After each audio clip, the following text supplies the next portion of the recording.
Audio Jungle.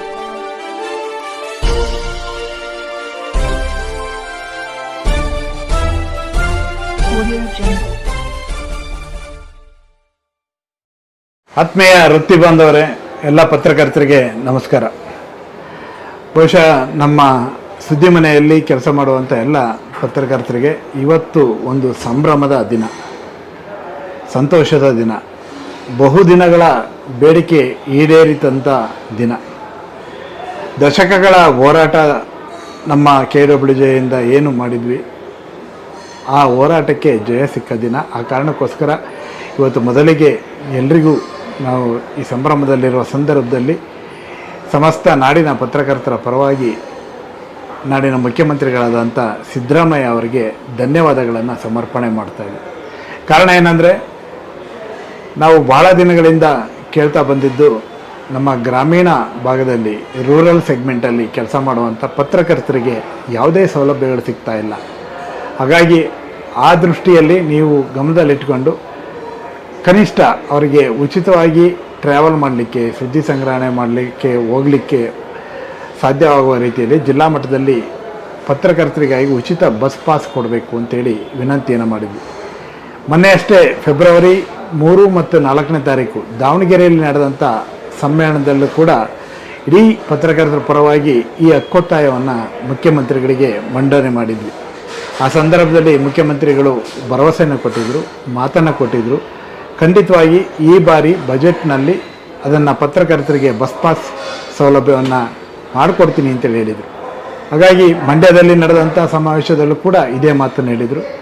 ಮೈಸೂರಿನಲ್ಲಿ ಪತ್ರಕರ್ತರ ಭವನಕ್ಕೆ ಶಂಕುಸ್ಥಾಪನೆ ಮಾಡಲಿಕ್ಕೆ ಬಂದಂಥ ಸಂದರ್ಭದಲ್ಲೂ ಕೂಡ ಈ ಮಾತನ್ನು ಹೇಳಿದರು. ಹಾಗಾಗಿ ಅವರು ನುಡಿದಂತೆ ಅವರ ಮಾತನ್ನು ಈಡೇರಿಸುವ ಮೂಲಕ, ನಮ್ಮ ಬೇಡಿಕೆಯನ್ನು ಈಡೇರಿಸುವ ಮೂಲಕ ನುಡಿದಂತೆ ನಡೆದಿದ್ದಾರೆ. ಹಾಗಾಗಿ ನಾಡಿನ ಪತ್ರಕರ್ತರ ಪರವಾಗಿ ಮುಖ್ಯಮಂತ್ರಿಗಳಾದಂಥ ಸಿದ್ದರಾಮಯ್ಯ ಅವರಿಗೆ ವಿಶೇಷವಾಗಿ ಈ ನಿಟ್ಟಿನಲ್ಲಿ ನಮಗೆ ಹೆಚ್ಚಿನ ಸಹಕಾರವನ್ನು ಕೊಟ್ಟಂಥ ಮಾಧ್ಯಮ ಸಲಹೆಗಾರರಾದಂಥ ನಮ್ಮ KV ಪ್ರಭಾಕರ್ ಅವರಿಗೆ, ಹಾಗೆ ಸಾರಿಗೆ ಸಚಿವರಾದಂಥ ರಾಮಲಿಂಗಾರೆಡ್ಡಿ ಅವರಿಗೆ ನಾವು ಈ ಸಂದರ್ಭದಲ್ಲಿ ಎಲ್ಲರ ಪರವಾಗಿ ಧನ್ಯವಾದಗಳನ್ನು ಸಮರ್ಪಣೆ ಮಾಡಲಿಕ್ಕೆ ಬಯಸ್ತೇನೆ. ಹಾಗೆ ನಮ್ಮ ಪತ್ರಕರ್ತರಿಗೆ ವಿಶೇಷವಾಗಿ ನಾವು ರೂರಲ್ ಸೆಗ್ಮೆಂಟಲ್ಲಿ ಕೆಲಸ ಮಾಡುವಂಥ, ಗ್ರಾಮೀಣ ಭಾಗದಲ್ಲಿ ಕೆಲಸ ಮಾಡುವಂಥ ಪತ್ರಕರ್ತರಿಗೆ ಸರ್ಕಾರದಿಂದ ಯಾವುದೇ ಸವಲತ್ತುಗಳಿರಲ್ಲ. ಹಾಗೆ ಅವರಿಗೆ ವೇತನ ಕೂಡ ಭಾಳ ದೊಡ್ಡ ಪ್ರಮಾಣದಲ್ಲಿ ಇರೋಲ್ಲ. ಎಲ್ಲ ಸ್ಟ್ರಿಂಜರ್ಗಳಾಗಿ ಕೆಲಸ ಮಾಡ್ತಾ ಇರ್ತಾರೆ, ಬಿಡಿ ಸುದ್ದಿ ಸಂಗ್ರಹಕಾರರಾಗಿ ಕೆಲಸ ಮಾಡ್ತಾ ಇರ್ತಾರೆ. ಎಲ್ಲಿಂದಲೋ ಒಂದು ಇನ್ಸಿಡೆಂಟ್ ಆಗುತ್ತೆ, ಅಲ್ಲಿಗೆ ಹೋಗ್ಬೇಕಾಗತ್ತೆ, ಅಥವಾ ಯಾವುದೋ ಒಂದು ಕಾರ್ಯಕ್ರಮ ಅಲ್ಲಿಗೆ ಹೋಗ್ಬೇಕಾಗತ್ತೆ. ಹಾಗಾಗಿ ಕನಿಷ್ಠ ಸೌಲಭ್ಯ, ಆ ಸೌಲಭ್ಯವನ್ನು ನಾವು ಬಸ್ ಪಾಸ್ ಉಚಿತವಾಗಿ ಕೊಡಬೇಕು ಅನ್ನೋದು ದಶಕಗಳ ಹೋರಾಟ. ಚಿಕ್ಕಮಗಳೂರಿನಲ್ಲಿ ನಡೆದಂಥ ಸಮ್ಮೇಳನದಲ್ಲೇ ಇದು, ಆಗ PGR ಸಿಂಧ್ಯಾ ಸಾರಿಗೆ ಸಚಿವರಿದ್ದಾಗಲೇ ಇದು ಮಂಡನೆ ಆಗಿದ್ದಂಥ ಬೇಡಿಕೆ ಇದು. ಅವತ್ತಿಂದ ಇವತ್ತಿನವರೆಗೂ ನಾನಾ ಕಾರಣಕ್ಕಾಗಿ ಅದು ಪೆಂಡಿಂಗ್ ಆಗ್ತಾ ಬಂದಿತ್ತು. ಆದರೆ ಇವತ್ತು ಆ ಬೇಡಿಕೆಗೆ ಒಂದು ಮುಕ್ತಿ ಸಿಕ್ಕಿದೆ. ಆ ಮೂಲಕ ಪತ್ರಕರ್ತರ ಬಹುದಿನಗಳ ಕನಸು ನನಸಾಗಿದೆ.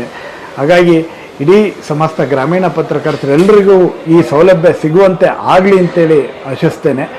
ಈ ಬಜೆಟ್ನಲ್ಲಿ ಈ ಘೋಷಣೆಯನ್ನು ಮಾಡಿದಂಥ ಸಿದ್ದರಾಮಯ್ಯನವರಿಗೆ ವಿಶೇಷವಾಗಿ ಮತ್ತೊಮ್ಮೆ ನಾನು ಧನ್ಯವಾದಗಳನ್ನು ಸಲ್ಲಿಸ್ತೇನೆ.